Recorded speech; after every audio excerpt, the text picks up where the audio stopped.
She is Associate Professor of Modern Hebrew Language and Literature in the Department of Near Eastern Languages and Civilizations at the University of Pennsylvania. Her research combines psychoanalytic, biographical, and cultural historical approaches in the study of Hebrew and Israeli literature. She is the author of 2 books on the poet Yehuda Amichai. Her forthcoming work, Untitled Chapter, will be published by the University Press of New England. The title of today's talk, which is a part of the current project, is The Steam Line That Passes Through Haifa and the Works of Sami Michael. Thank you for the organizers and everybody.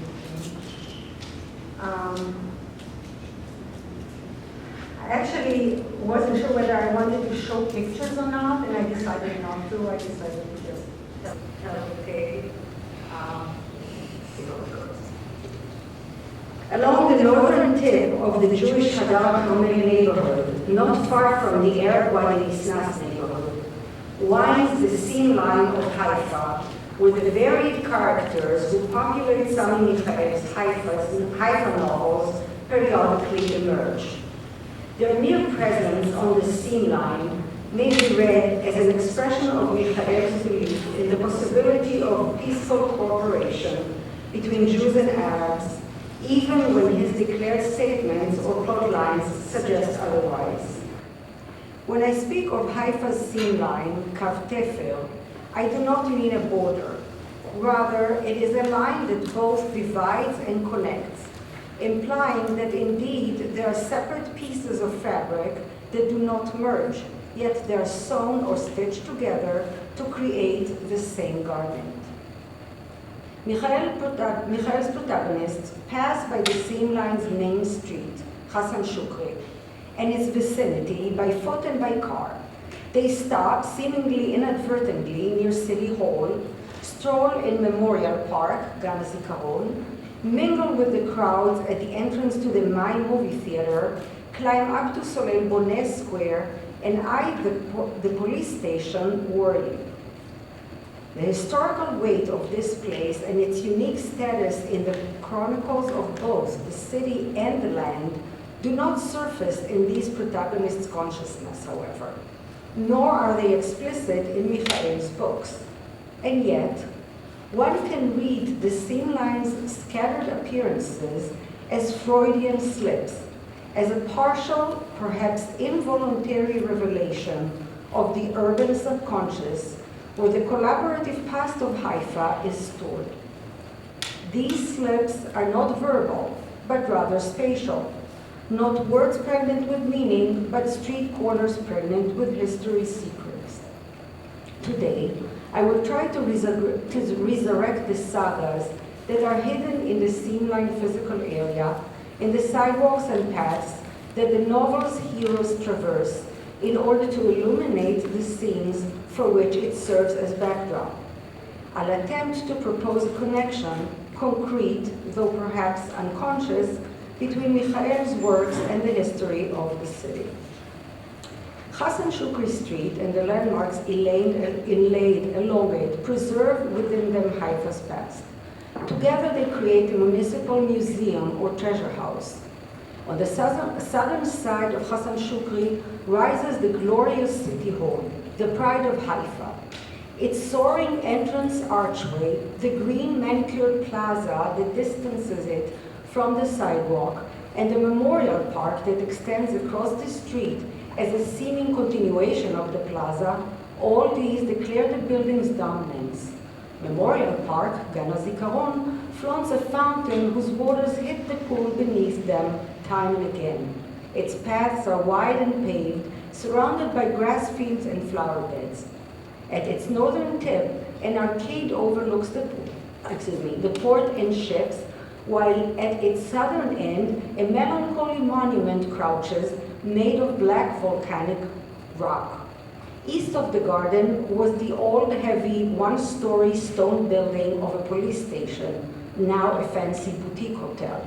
And across from it, City Hall's older, more modest neighbor, the former courthouse, still stands like a dignified British aristocrat. Geographically and topographically speaking, Hassan Shukri Street lies along the edge of a ridge of the Carmel, creating a natural lookout over the Blue Bay all the way to the Lebanon Mountains, rising on the other side.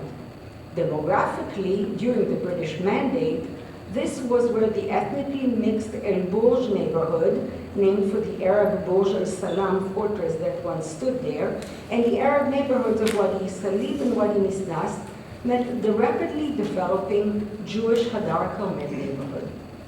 Hassan Shukri, then called Burj Street, was thus a kind of extraterritorial plain belonging to neither Arabs nor Jews. Therefore, it was the ideal location to erect government buildings, most significantly, the regional courthouse and city hall. It was a geographic and demographic point of confluence, accessible to all, that suggested the meeting of two populations. After the courthouse was finished in 1932, Burj Street was renamed Court Road, but ever since 1940, its name has been Hassan Shukri Street. In a walking tour led by Walid Karkabi, the Arab architect who is the head of the preservation unit of the city of Haifa, he noted, and I quote, "Unlike in Jerusalem, where you can draw a true seam line, a physical one, between Jewish and Arab neighborhoods, in Haifa, that line is more or less imaginary. Well, not imaginary, it exists, but it's a winding line of interlaced Jewish and Arab houses. There was true communal life here, a community that has passed from this world, a lost paradise, if you will," end quote. Like Sami Michael and his heroes, the Arab architect who also lives in Israeli Haifa, the city that remained, after the establishment of the state, empty of most of its Arab inhabitants, who had previously comprised about half of the city's population. But unlike Michael's protagonists, the architect retains the memory of the days of splendor of the mixed city. Indeed, Michael first arrived in Haifa only after the majority of the Arabs had left, and the stories of their flight from Haifa and their forced disconnection from their hometown repeat explicitly in those of his Haifa novels that revolve around the rupture in the city's Jewish-Arab existence. These kernels of stories, the burning heart of the 1948 narrative, appear obsessively throughout those novels, passed on from mother to child. These kernels preserve the core of the catastrophe, but lack detail. For example, the heroine of A Trumpet on the Wadi carries her mother's pain with her, but recalls only a few concrete elements of her family's specific trauma, and I quote, "Her brothers fled across the Jordan during the disturbances before the establishment of the state. After the war, they tried to get across the border and return to their homes. They were deported. This story was deeply etched in my memory, mother's longing for her brothers, her bitterness at having become penniless," end quote. The parallel kernel in the later Doves over Trafalgar Square is also a mere skeleton of a story, albeit more upsetting, because the experience is told by the mother herself, and I quote, "She told about the terrible day when she left her home and was swept suddenly in the midst of masses, panicked from sounds of shooting and explosions, and was caught in a crowded trap of escaping people.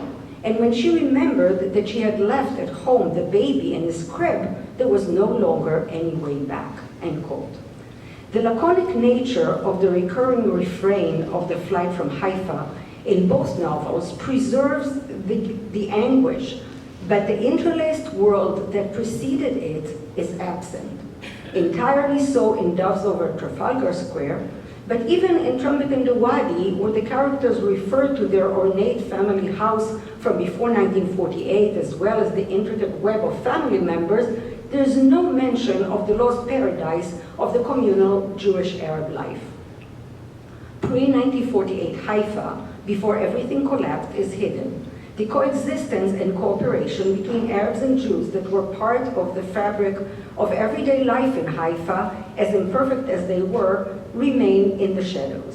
Michael, being faithful to his protagonist's inner world as residents of Israeli Haifa, omits this past world, perhaps because his younger characters never knew it, and the older ones, those who tell stories of bygone days, prefer to forget it.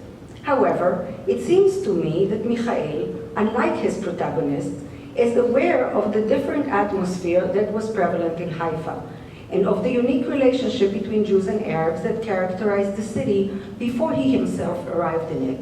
Perhaps, similarly to the way he adopted the Sea of Haifa to replace the Tigris River of his first city, so he superimposed the ancient cooperation that existed in Baghdad on Haifa. In his Haifa books, Michael strives to fulfill those ideals of cohabitation in both overt and hidden ways. He creates liminal situations populated by Haifa characters who are somehow simultaneously Jewish and Arab, either as the result of border-crossing love, as in Traffic in the Wadi and Refuge, or of a calamity, as in Doves Over Trafalgar Square. This struggle towards a mutual life that is perhaps unattainable is also expressed in the novel's topography and leads directly to the area of the seam line. Michael gropes toward elements of the Haifian subconscious that escape from under the lid of suppression in street names, walls of houses, and garden paths. His soul-torn characters periodically emerge onto the landmarks of Hassan Shukri Street, which often present them with stumbling blocks and conflict, but in whose very architecture survives the wonderful memory of collaboration. Yes, I know that one may read the scenes on Hassan Shukri as a cynical commentary on the gap between the past and the present, but I prefer to believe that the meaning of this place in Michael's writing is also one of yearning and perhaps an expression of hope. A constant reminder in the background that even when his heroes confront obstacles as they search for a peaceful cooperation, it did once exist in reality.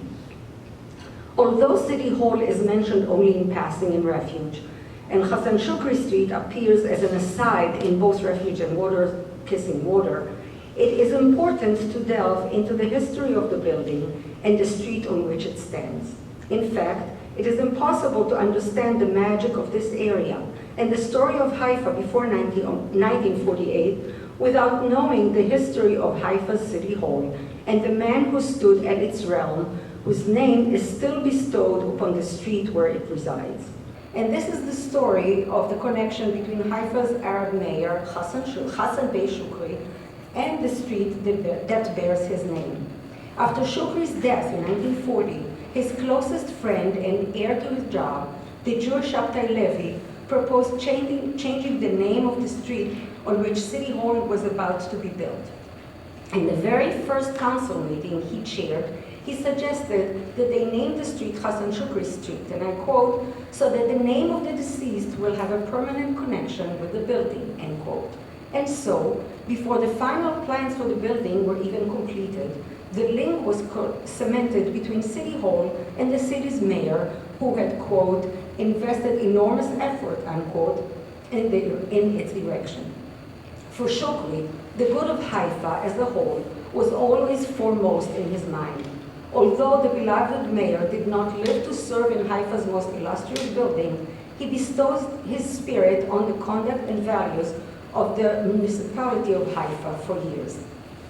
Shukri and his friend Levi, a city council member since 1918, spoke Turkish to each other. That was their intimate language. They were both graduates of the Imperial School of Civil Administration in Istanbul, which trained the Ottoman Empire administrators and promoted a tolerant attitude to the empire's subject. For the graduates of that school, rumor had it, state service was more important than Turkey itself.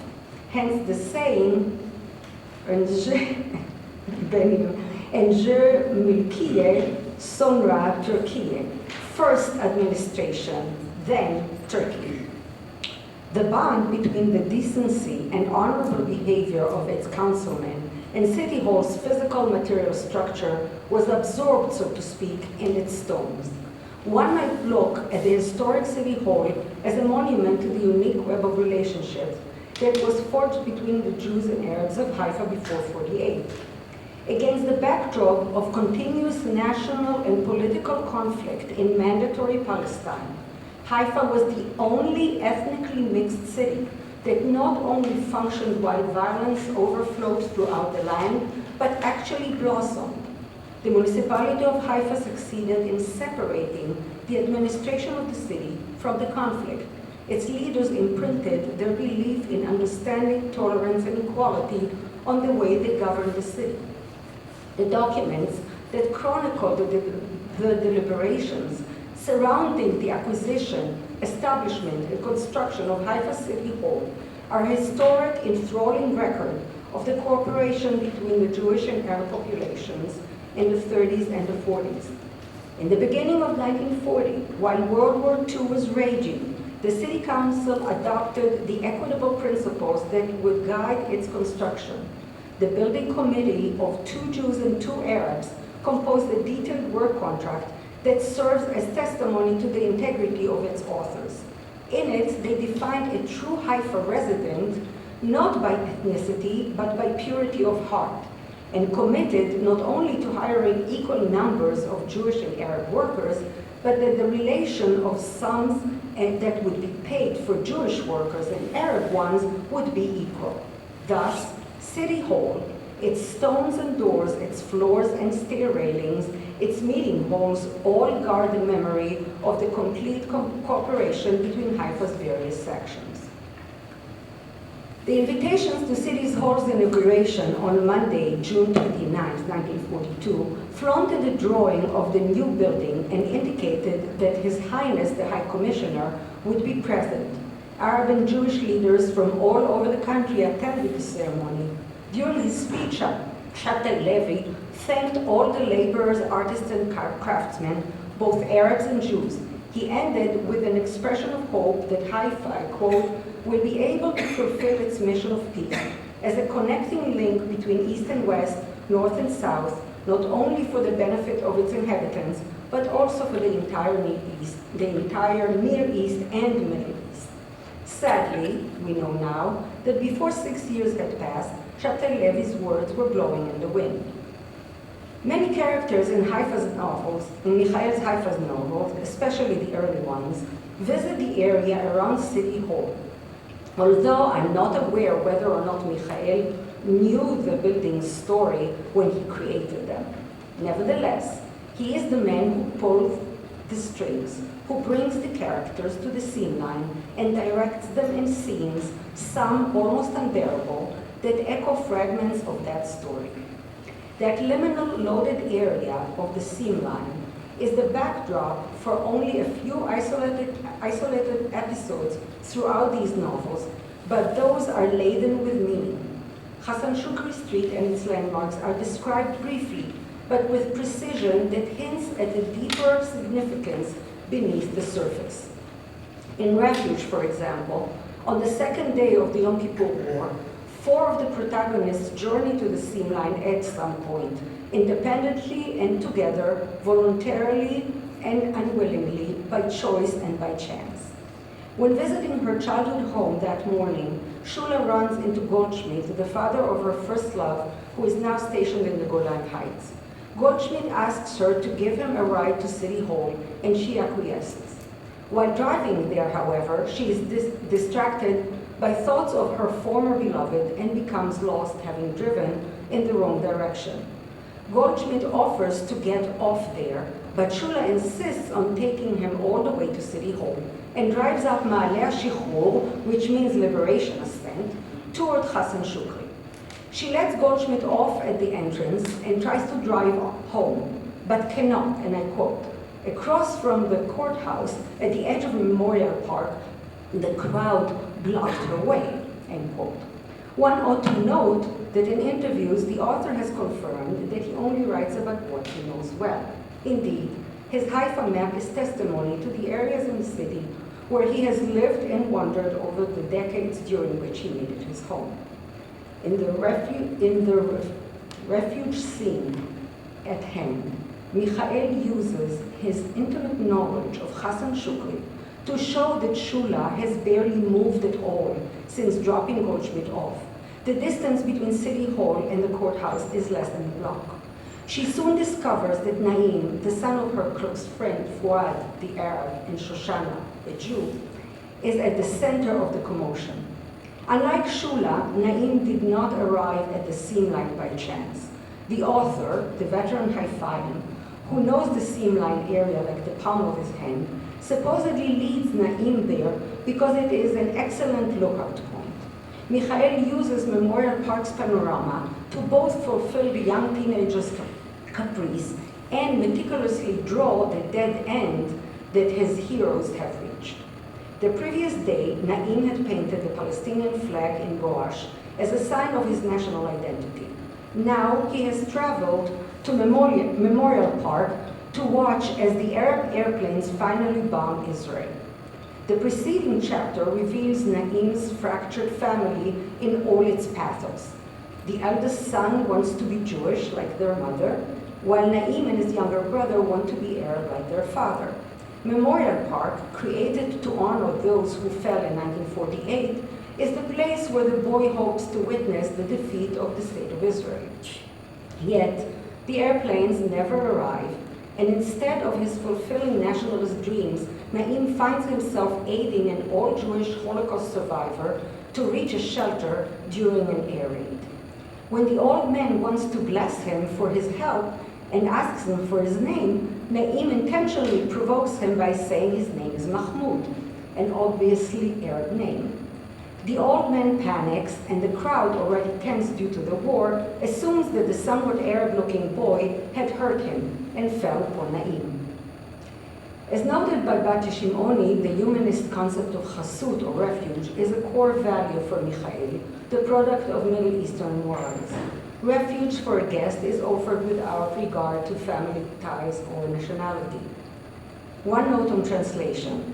The word chasut is closer in its derivation to shelter than to refuge, for it contains the root chet samechei, which means cover.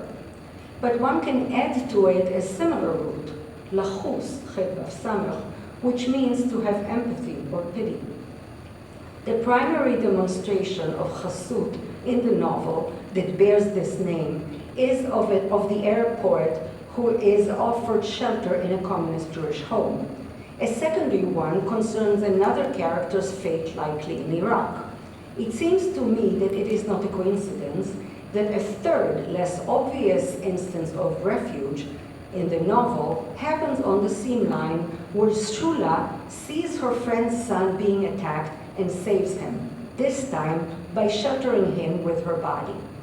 And all this happens on Hassan Shukri Street, on the side bordering Memorial Park, a few meters from the engraved monument of black volcanic rock that lies in the southern side of the garden.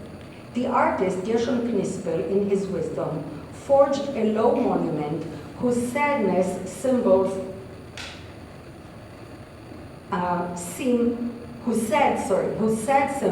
seem to mourn Jews and Arabs alike. Sorrow for those who fell, but also for those who had left their homes and now cannot return. On the black stone, an imprecise map of Haifa is engraved, marking the routes that the fighters took in 1948. And above it, a large dove or angel with an amputated wing. It is possible that this piece by Knispel, the communist artist commissioned by the city, implies that Haifa of 1948, the city that lost half of its population, men, women, and children, is like a dove that cannot fly. On the eastern side of the stone lies a dead soldier.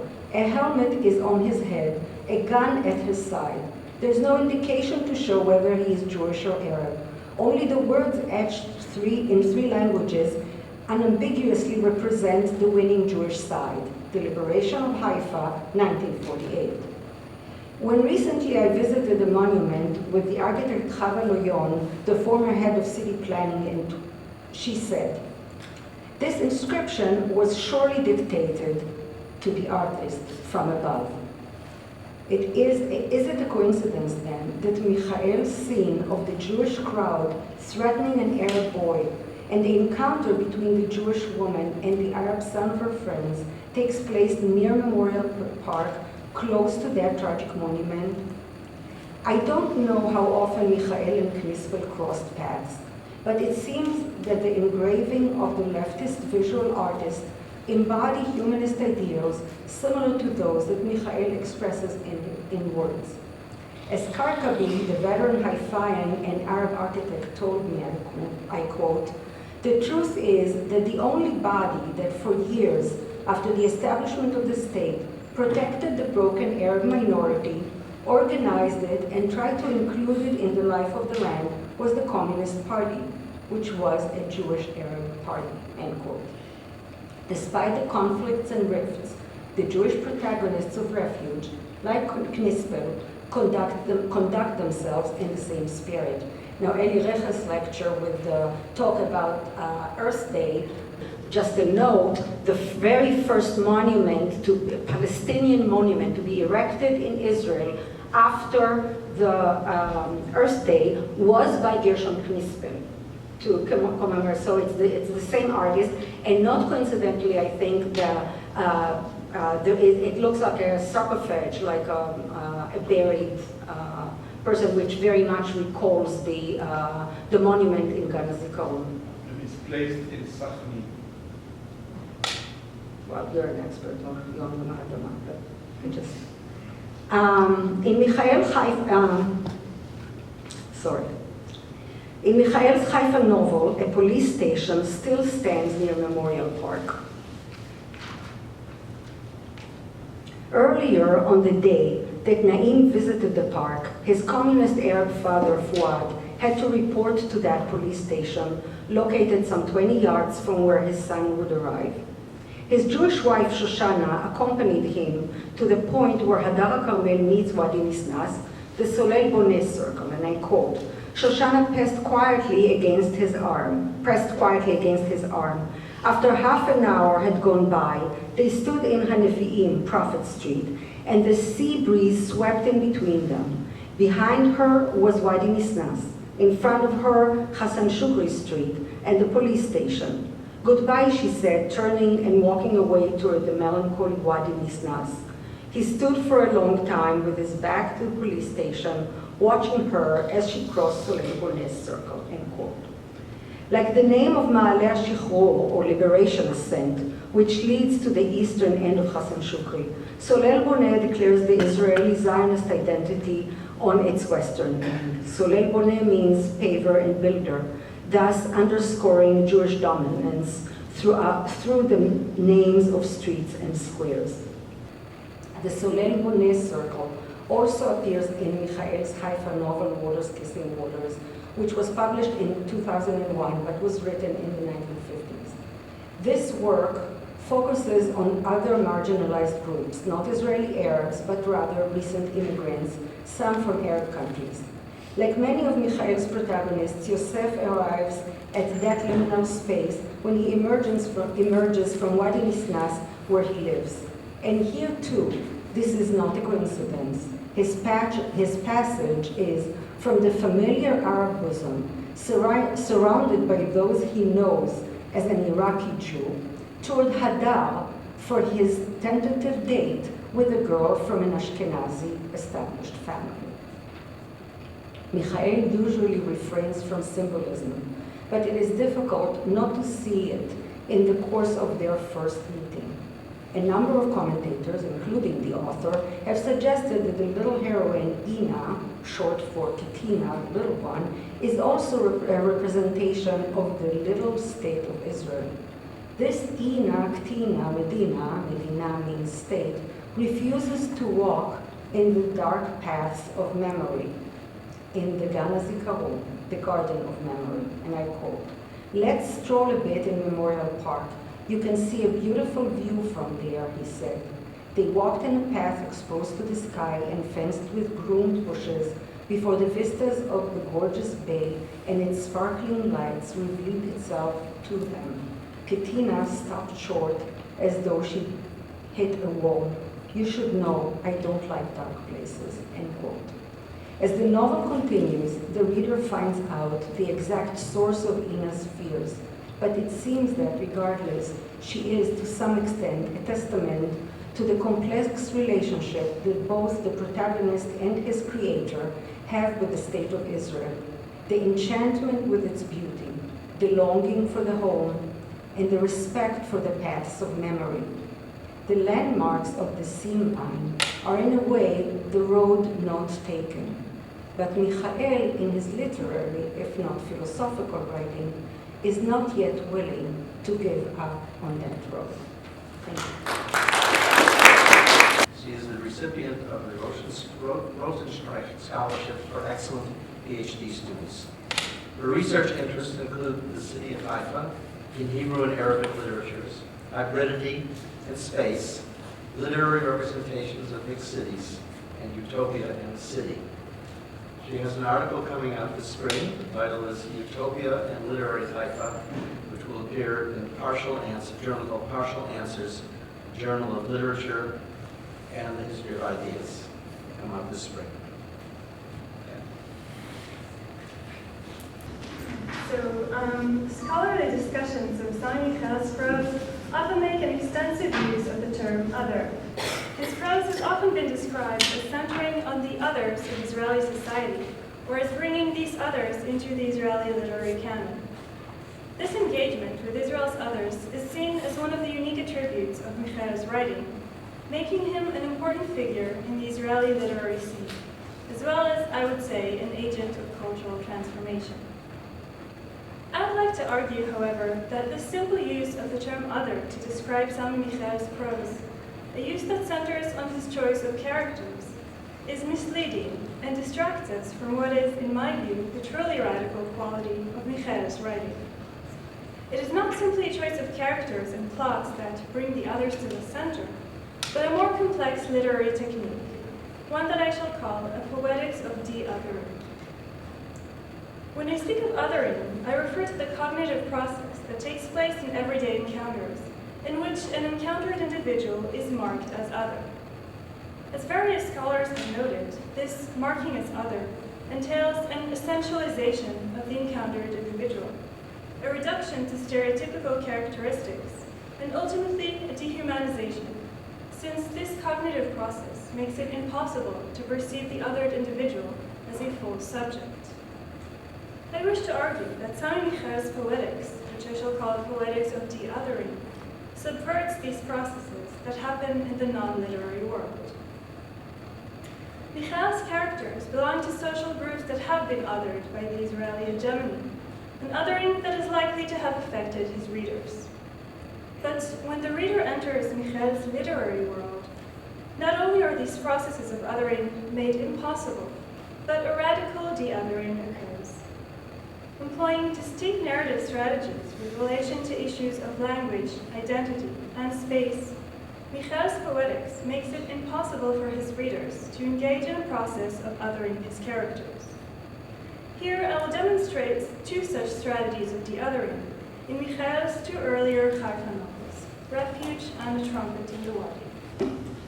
But first, why the Haifa novels?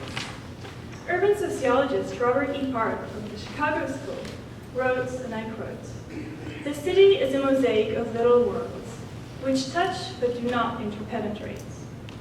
This creates for city dwellers a reality of living at the same time in several different, contiguous, but otherwise widely separated worlds," end quote.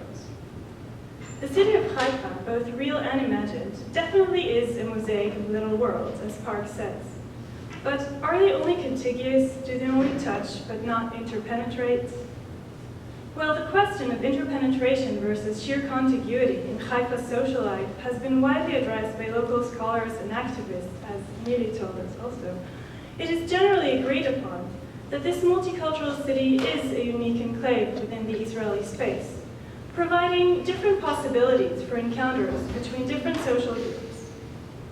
And indeed, in literature, the unique social fabric of Haifa is widely used to create plots of interpenetration between the city's little worlds. Why is that? Each space, tells us Franco Moretti in his atlas, determines, or at least encourages, its own kind of story. Without a certain kind of space, a certain kind of story is simply impossible. end quote. And indeed, Haifa serves in Hebrew literature as a kind of a human laboratory, a space where meetings can occur between different characters belonging to different groups in the Israeli society that could not have been, thus allowing for an examination of complex issues regarding the Israeli society that could not have been examined in other literary spaces, especially questions of ethnic relations and their ties to identity and social stratification. This is true of Sami Michael's Haifa as well. The worlds of Jews and Arabs, for example, interpenetrate in Michael's Haifa on different scales, in the space of the city as a whole, in the space of the mixed neighborhood of Wadi Nisnas, and even within the family home, exposing all the complexities of the Israeli social reality. The setting of the plots in Haifa, then, is the starting point for Sami Michael's poetics of de-othering. This poetics then takes another little world, that of the reader, and makes it a part of that interpenetration between spaces. This is achieved, as I hope to demonstrate, through the employment of narrative strategies that make use of the links between language, identity, and space.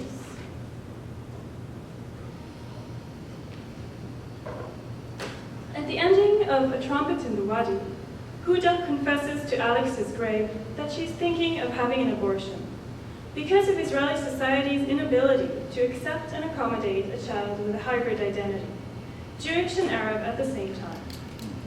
This is, of course, a criticism of the Israeli society of the time, presenting it as a society characterized by categorical and dichotomous thinking, unable to contain hybrid and complex identities. I would like to argue that this criticism of the Israeli society's tendency to think of its people in dichotomies, in binary oppositions, can also be identified in the structuring of Michael's narratives, in what I shall call a strategy of exponential splitting of identities. So in her discussion of A Trumpet in the Wadi, Nancy Berg argues that the structure of the novel, and I'm quoting, is based on the number 2, a doubling of plots, repetitions of and within events, complements and contrasts, reinforcing the issue of Huda's bicultural life and thematicizing the question of coexistence of two peoples, end quote. I would like to further develop this observation and suggest that the structure of Michael's Haifa novels is not only that of 2, a dichotomy, a binary, but of an exponential splitting of each category in these common socially accepted binaries. The exponential splitting of binaries not only criticizes this tendency toward dichotomous thinking, but also undermines it by breaking the reader's previous assumptions and making it impossible for him or her to place the characters within such closed, essentializing categories. The central dichotomy addressed in Michael's Haifa novels is, of course, that of Jewish versus Arab, one so central to Israeli thought and culture. The problematizing of this dichotomy does not occur only through the creation of hybrid characters, although different kinds of hybrid identities do exist, whether it is the half-Jewish, half-Arab children of Fuad and Shoshana in Refuge, or Malduch, the Arab Jew. But rather, it happens through the narrative taking each identity category in this binary pair and splitting it into more and more identity options. So, for example, the category of Arab from this binary, a category that is homogenized as well as othered in the mainstream Israeli consciousness, is further split in Refuge into more and more possible binaries of identity, more and more options of being an Arab, embodied in the rich net of characters woven by Michael. So, dwellers of the West Bank versus those of Israel. In the West Bank, original inhabitants versus refugees. In Israel, city dwellers versus refugees. In the village, the original inhabitants versus inner refugees. And then inner refugees versus refugees in the West Bank. Communists versus capitalists, anti-Zionists versus those who found their place in the system, etc., etc. In addition, a complex net of relations between these different possible identity options is constructed through narrative. Thus, the tendency to think in dichotomies is expropriated by the writer, using the same mechanism in order to subvert itself. The exponential splitting into more and more smaller pairs of identity categories that the larger category may consist of forces a complexity into the reader's perception, so that this placement in closed, simplistic, uncomplicated categories, which is a part of the cognitive process of othering, is made impossible. This technique works together with another technique employed in Michael's Haifa novels with relation to space. Let us first notice that the identity options previously mentioned are spatialized in the novels. Each identity is marked by its own space. For example, the different possible identity choices for Fuad and Shoshana's mixed Jewish-Arab family are marked by the spaces of the Jewish Sirkin Street in Haifa, where they first try to live as Jews, the Arab village of Ramah, where they later try to live as Arabs, and finally, the mixed third space of the Wadi Nisnas neighborhood, where they can live as a hybrid family. The contrast between the identities of Fathi and Wasfi is spatialized not only through the village of Kufr Manda, where they grew up, and the destroyed village of Mazra, where Fathi's family had lived before 1948, but also through the respective spaces they occupy within the village, the stone houses on the hill and the refugee shacks downhill, and the way they both have to make to reach the central square, the common ground, going up or going down, thus marking in space their relative social positions within their society. This spatial marking of the splitting identity options works together with a technique employed by Michael with relation to space towards the effect of de-othering. I call that technique the opening up of spaces. Sadly, I will not have time to discuss it here in depth, but only to mention what is relevant to our discussion. When reading Refuge, for example, through a spatial perspective, one notices that in each chapter, more and more new spaces are introduced and brought into the reader's consciousness, both within the city, in the country, and on a global scale. This works in very interesting ways that we will not go into here, but very generally speaking, it creates a feeling of openness in Michael's narratives. In our specific context, the opening up of spaces works together with the exponential splitting of spatially marked identities to create in the reader a feeling of never-ending possibilities of identity, just as with the feeling of spaces that open up further and further. The spatialization of identity options thus creates the feeling that identity, too, can be opened up to more and more options, thus further undermining the simplistic binary categorization so common in Israeli society. This way of working with identity and space thus breaks the reader's pretextual assumptions, undermines simplistic dichotomous categorization, and works towards the effect of de-othering. So, the contiguous little worlds described by Park not only do interpenetrate in the relationships between characters and the spatialization of the different identities, but the ground has been laid for the opening up of more and more little worlds.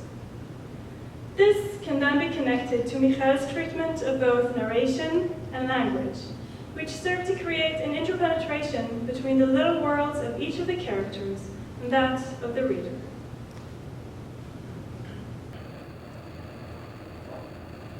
The narrative voice in Michael's Haifa novels is perhaps his most obvious strategy of de-othering.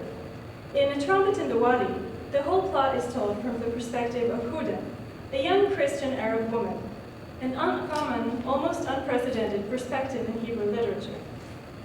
The reader is thus made to experience all of the events, as well as the most intimate thoughts and feelings, from the perspective of a character who normally would have been doubly othered in the mainstream Israeli society, both as an Arab and as a woman. In Refuge, there is a shifting perspective. The focalization shifts between the consciousness of each of the characters, thus making the reader experience the events through multiple perspectives, exposing him or her to the thoughts, feelings, and interpretations of reality of different characters. How do these narrative perspectives work with the representation of language and dialogue? I wish to demonstrate it by examining two representational challenges faced by the author. As we know, language can play a crucial part in processes of othering in society. Be it when people speak a language regarded by the mainstream culture as an other language, or when they speak the hegemonic language, but with a foreign accent, a syntax imported from another language, or uncommon lexical choices. A growing body of research since Bourdieu's discussion of linguistic capital has shown us that when facing these phenomena, the reaction of native speakers belonging to the hegemonic group is usually one of othering, often accompanied by framing the linguistically othered individual as inferior, depending on the status of the foreign language, of course. With this in mind, a writer like Michael, who wishes to portray the linguistic difficulties faced by both immigrants and minorities, faces a double challenge. How to represent, in Hebrew, the speech of native Arabic speakers without creating this common othering reaction in his readers, but on the other hand, how to do this without erasing the singularity of the other language and its culture, and while still exposing the reader to the difficulties of acquiring a new language and living in a society in which the dominant language is not one's mother tongue. I'll examine two such representational challenges regarding language in Refuge.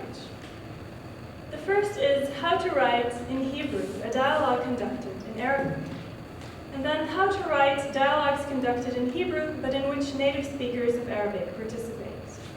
In these two cases, I hope to show how Michael manages to address language difficulties while undermining processes of othering that usually occur in everyday encounters when these language difficulties arise. Let us begin with a representation in Hebrew of dialogues conducted in Arabic. Keeping in mind the problematic status of Arabic language and culture within the mainstream Israeli society, the main challenge in this case would be how to prevent a process of othering in the reader, but to do this without stripping the conversation of its Arabic characteristics, of the singularity and richness of the language and culture, without turning it into merely plain Hebrew. How can this be achieved? A few critics have suggested that there is something Arabic about Michael's syntax, but curiously enough, none has given specific examples of where exactly this happens. The reason for this, I would argue, is that it simply doesn't. At least in his Haifa novels, Michael's syntax is completely a Hebrew one, even when representing dialogues conducted in Arabic. An examination of the long dialogues in Refuge between Fatri and any of the other Arabic-speaking characters will demonstrate that. The reason for this, I suggest, is that an Arabic syntax would have created an alienation in the reader. Reading his or her language in an alien syntax would have created a distance between the reader and the text, between the reader and the characters, thus enabling a process of othering. For that reason, Michael chooses to portray the Arabicness of the conversation through the lexicon rather than the syntax, using some common Arabic words or Hebrew translations of Arabic phrases, as both Batya Shimoni, Nancy Berg, and Rita Levi have shown in detail. However, aware as he is of the hegemonic view of Arabic culture as inferior, he does this in a way that does not allow for its reduction to mere folklore. Alongside the richness of folk culture to be found in those expressions is the more serious content of many of the Arabic dialogues, Arabic poetry, and ideology. The second representational challenge I wish to discuss here with regard to language is representing the speech of characters who are not native Hebrew speakers and participate in dialogue with native speakers. In Refuge, this category consists of Marduk, the immigrant from Iraq, on the one hand, and the local Arab community of Haifa on the other hand. Addressing society's reaction to these linguistic issues is an important part of Michael's critique, so they need to be a part of the narrative. The most obvious way to do this would be to allow their mistakes in Hebrew or their accents to be a part of the dialogue. Part of their speech in the text. But this sort of Arabized Hebrew, again, would create an alienation in the readers who belong to the hegemonic group. This kind of direct representation of language difficulties cannot neutralize common stereotypes, and thus would not prevent a process of othering. So, how is it possible to address the linguistic difficulties of Arabic speakers in the Hebrew-speaking society while creating a de-othering effect, and bringing the reader to experience it from the non-hegemonic side. Michael's solution is an interesting one. His Arab characters in his Haifa novels, such as Fatih and Fuad, as well as Marduk the immigrant, speak perfectly normal Hebrew. No lexical mistakes are made, no Arabized syntax is used, and no accent is mentioned either by the narrator or by the other characters participating in the dialogue. This serves to undermine othering by the reader. Instead, the linguistic difficulties are addressed on the thematic level, either through the plot itself, which shows a variety of difficulties in intercultural encounters, or through direct reference by the characters. For example, when Marduk speaks to Shula directly about the language difficulties he had as a new immigrant, or when Shula remembers his difficulty to speak to her when they had just met. So the treatment of these important social issues that have to do with language is not neglected in these novels, but handled in a delicate way that does not allow for an othering of the characters, and therefore engages the reader with these issues from within. In this way, the treatment of language, as demonstrated in the case of the representation of Arabic speakers in dialogue, either in Hebrew or in Arabic, also works towards the effect of de-othering.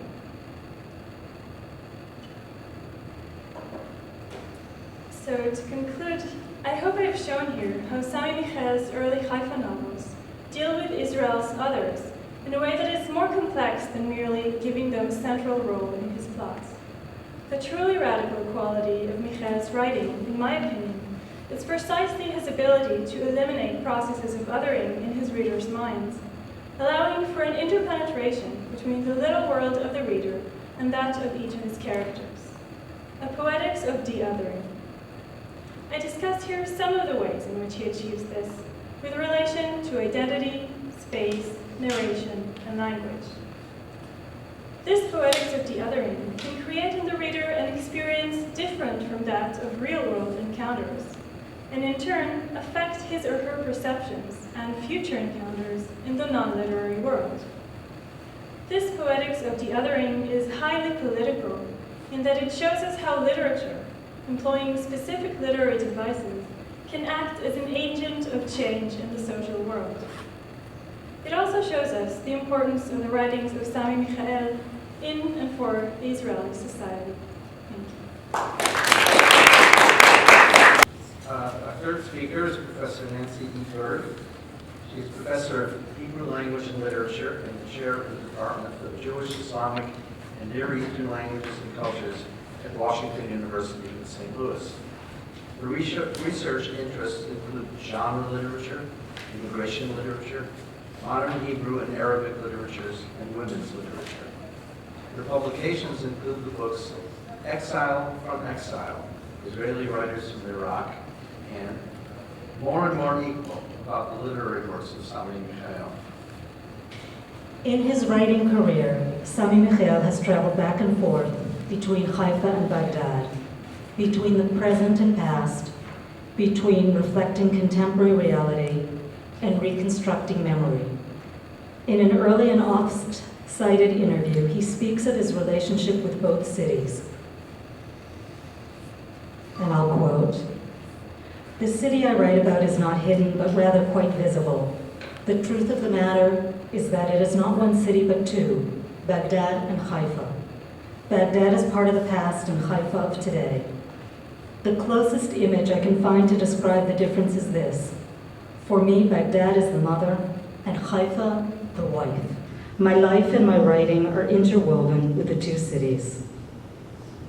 He clearly continues to be fascinated with Baghdad, its reality and its possibilities. At the heart of his beloved city of birth is the Tigris River, giver of life and death, place of assignations and intrigue, summer recreation, and a perilous threat. The city is depicted as vibrant, chaotic, and crowded on the verge of change. Baghdad is buffeted by forces of modernization, urbanization, and nationalism. Haifa, in contrast, is described as a city of, quote, great charm, a type of stillness that allows one to do more than run like a dog chasing its tail. Both of Michael's cities teem with contradictions and possibilities, but while Haifa is white, green, blue, and calm, the portrait of Baghdad is often tinted in sepia. In Michael's novels, place is not a static space, but a social and cultural construct, a site of human interactions, and a reflection of them. There is always movement, the flow of water in the Tigris, the stream of people in downtown Haifa. In this paper, I will focus on Michael's literary relationship with Baghdad, reading it through theories of place. Place, geographer Farinelli asserts, quote, is a part of the terrestrial surface that is not equivalent to any other, that cannot be exchanged with any other, without everything changing. We often distinguish place from time, even while pairing the two. In fundamental discussions of literature, we discuss setting as the answer to two questions. Where and when does the story happen?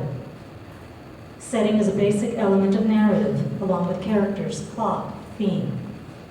Edward Casey and others who theorize on place and space instead understand place to be integrally connected to time, to be rather a construct that is both temporary and temporal. Quote, place itself is no fixed thing, it has no steadfast existence. It is part of something ongoing and dynamic, an ingredient in something else. Its definition is a far-flung and loosely knit family of resemblance of changing and contingent traits. This suggests that there is no singular, much less ideal, place behind so many different, or at least differential, masks. In his writing, his novels, plays, stories, and remembrances set in Baghdad, Michael recreates the city as a culmination of over 2,500 years of Babylonian Jewry, the only capital in the Arab world, then or now, to house a Jewish plurality. In most of these works, Baghdad becomes as important, if not more than, as any character or plot. Michael's novels zigzag throughout the chronology, beginning in the 1940s, reversing to the dawn of that century, jumping to the twilight of the same century, and then returning to the 1930s. His presentation of Baghdad changes according to the historical period represented, but also according to the characters who people it, and the plots in which they become entangled, as well as the time and context in which the narrative is being written.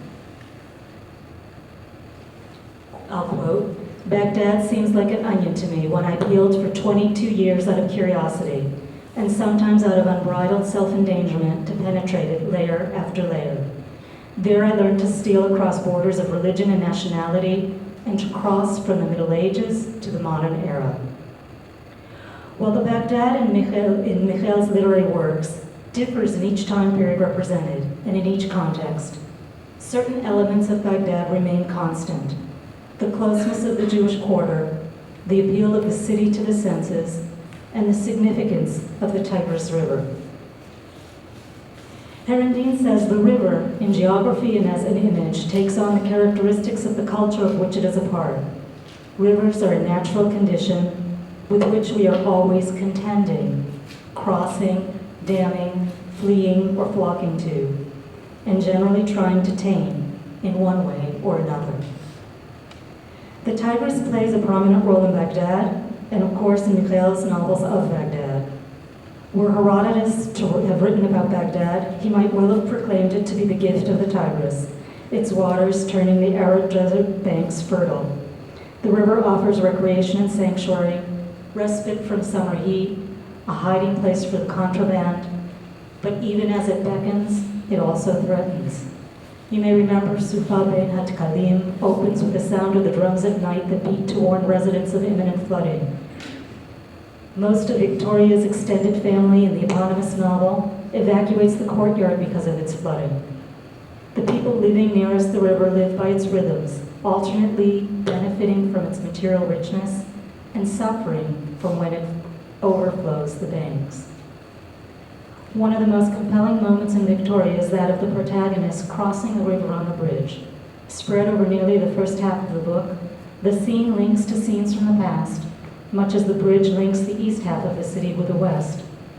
Victoria is on the brink of flinging herself off the bridge when the memories flooding her remind her of her loved ones, and instead, she exits the bridge with a renewed sense of purpose and in a kind of rebirth. The river is both constant and constantly changing with both memory and movement.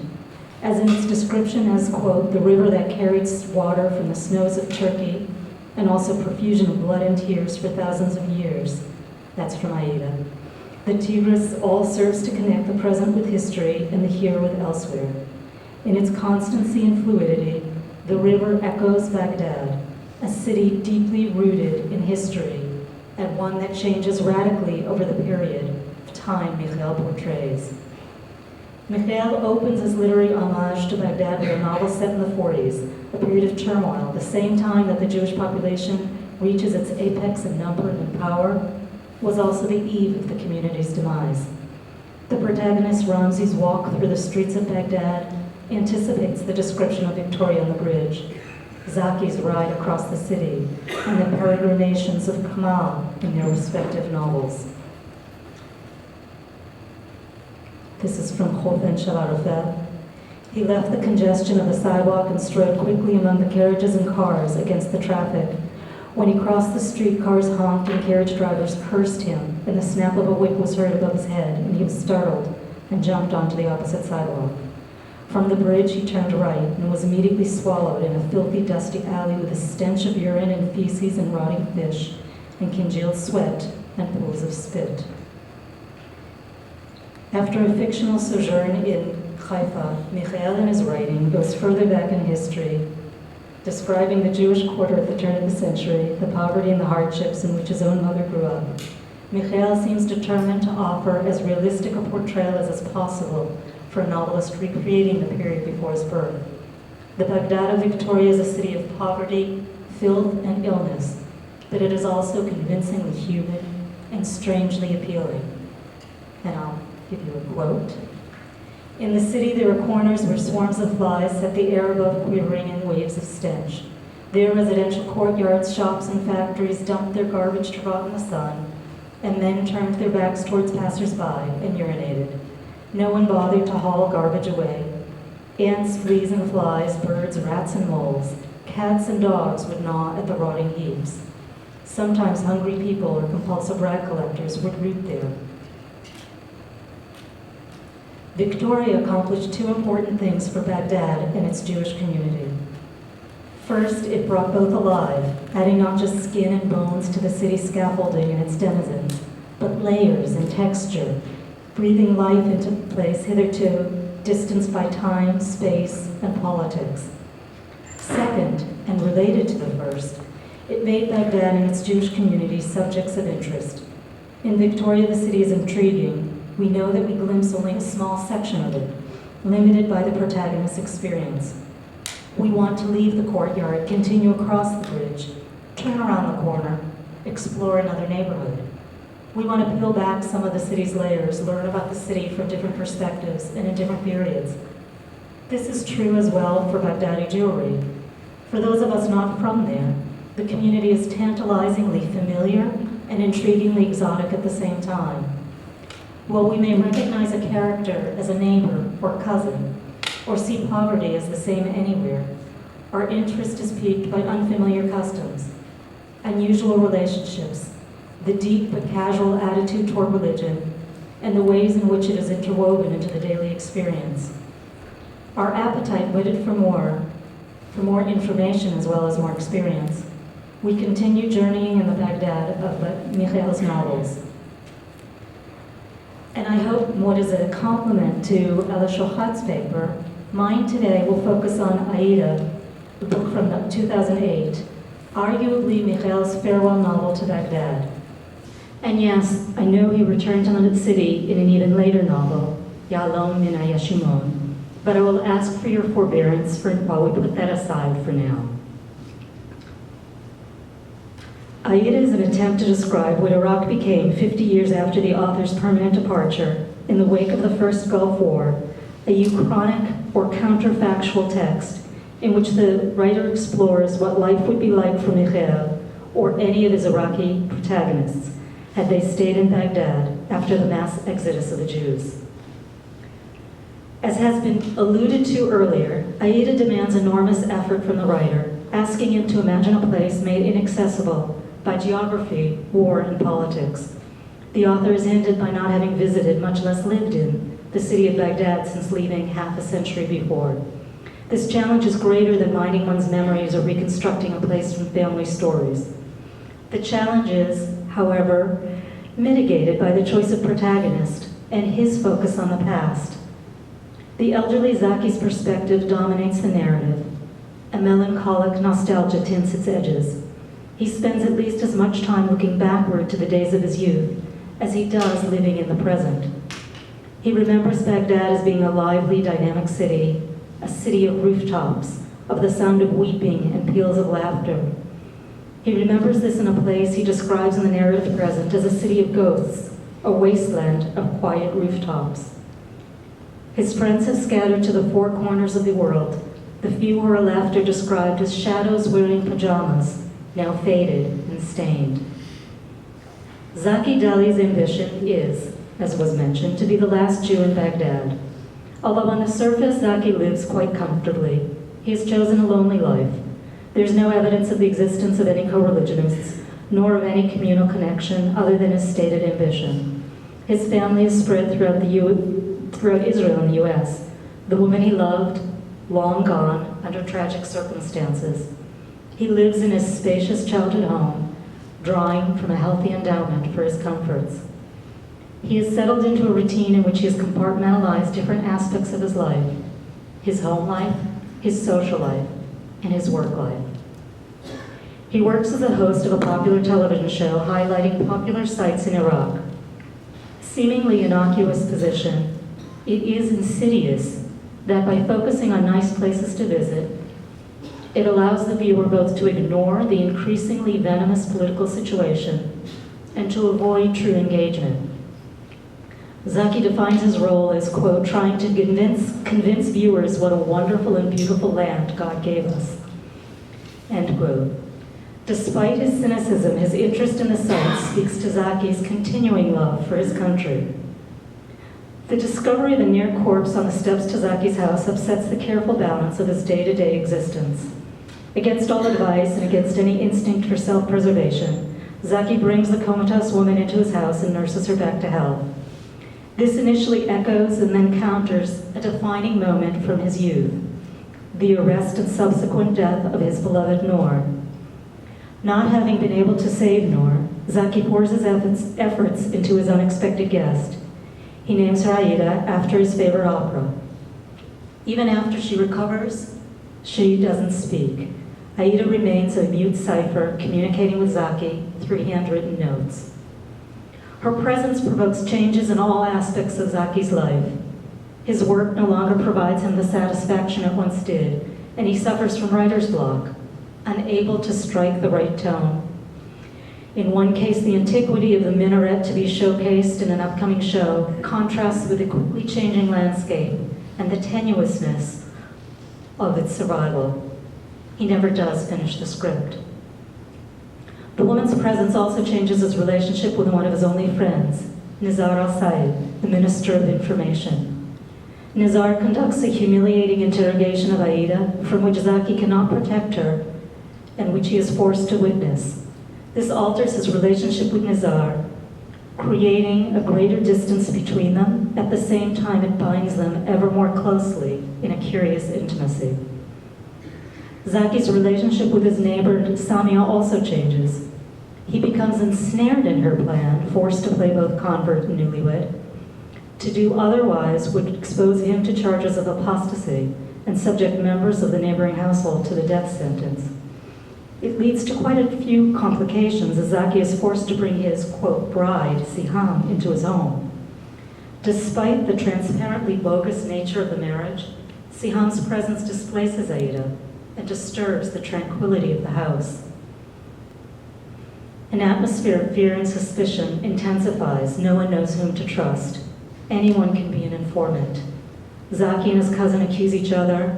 Samia suspects the daughter of Zaki's driver. Nizar suspects everyone, especially after the death of his mentor. He tells Zaki about an evening he spent in the theater, ending with his personal philosophy and the rule for living under the current regime. Quote, "In theater, it's forbidden to believe any actor. Like in life, of course. One must take care. Not to fall asleep. Not to believe anything." The novel takes place in a city of destruction, where the landscape is littered with the shelves of burnt-out cars and the rubble of ruined buildings. The country in the narrative's present is hungry and scarred.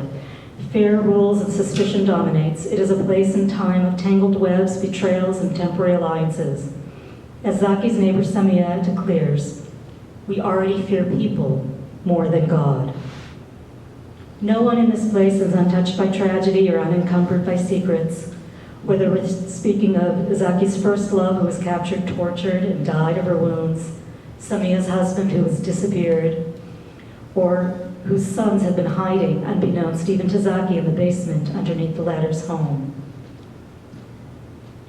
The Baghdad of the story, the city in the wake of the First Iraq War, is described through a combination of comparison and contrast. The city that was once the Garden of Eden is now, quote, "swallowed in a thicket of concrete, asphalt, and glass." It was magical before it gave in to the, quote, "mentality of the desert." A city of fear, ghosts, and secrets, the narrative celebration of the multiculturalism of Baghdad back then, in the 1930s, the 1940s, rues the end of this new Andalusia in the present era. Before, quote, "the city of Baghdad was open to every different and diverse culture that flourished in its youth. It became corrupted into a steel fist in its old age." The impression left by contrasting the present with the past of Zaki's youth is strengthened by an intertextual comparison. Alexander Tisma's Book of Blam, Zaki's reading material, follows the protagonist Blam as he walks through the city of Novi Sad on the street of the Jews, recalling the inhabitants who are no longer there, but who remain in his memory, much like the way Zaki moves through the city of Baghdad, recalling now absent inhabitants. The Serbian city of many tears, the actual city in which the protagonist survives, the other filled by the possible lives of those who perished, a life on the edge of the abyss, is surprisingly normal.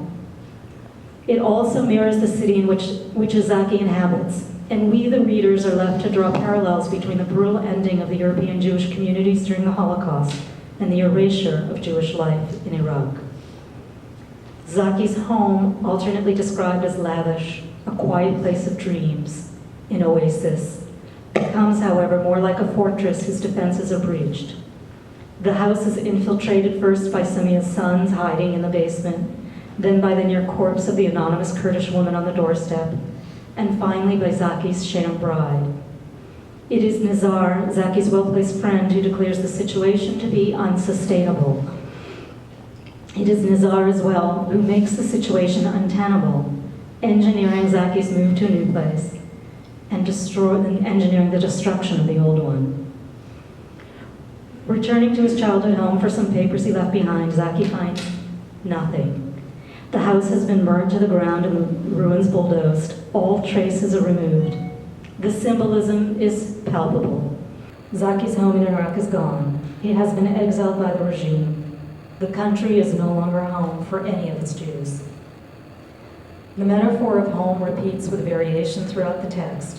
Aida, who through her recovery has given Zaki a purpose, substitutes for Zaki's homeland. So too he becomes her home.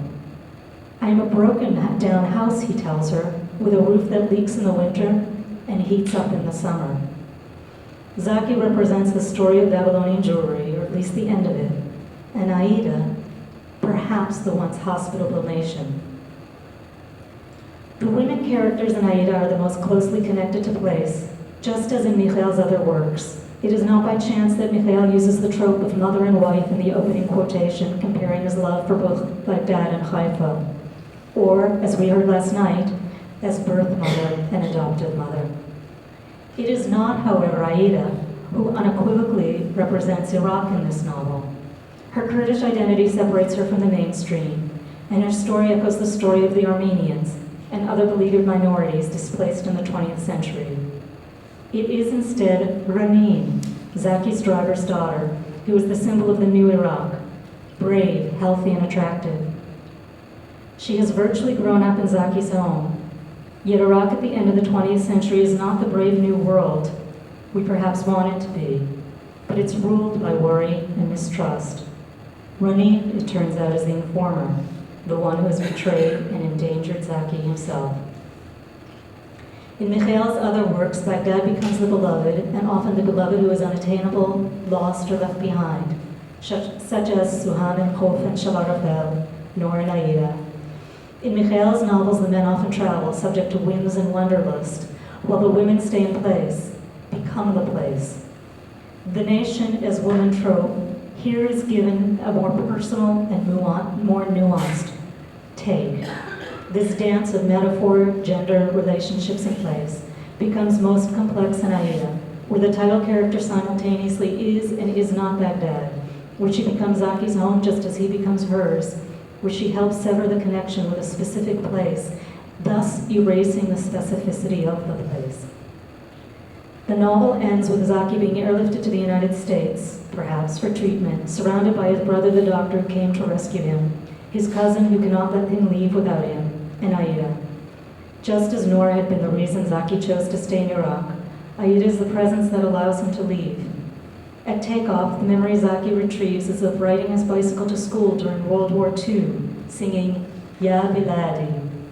It ties back to the scene Zaki recalls earlier in the story of the Jews leaving Iraq in a mass exodus, singing, in deep and unacknowledged irony, the very same patriotic hymn. Zaki's attitude toward the city shifts as do the metaphors in the narrative. By the end of the narrative, the actual city of Baghdad is no longer significant. Once Zaki leaves, Baghdad loses its distinctiveness. And I'll quote, wishing for a last view of his beloved city, but too weakened from his illness to sit up, his brother reassures him. From this height, he says, all cities look alike. Palaces and fancy buildings blur.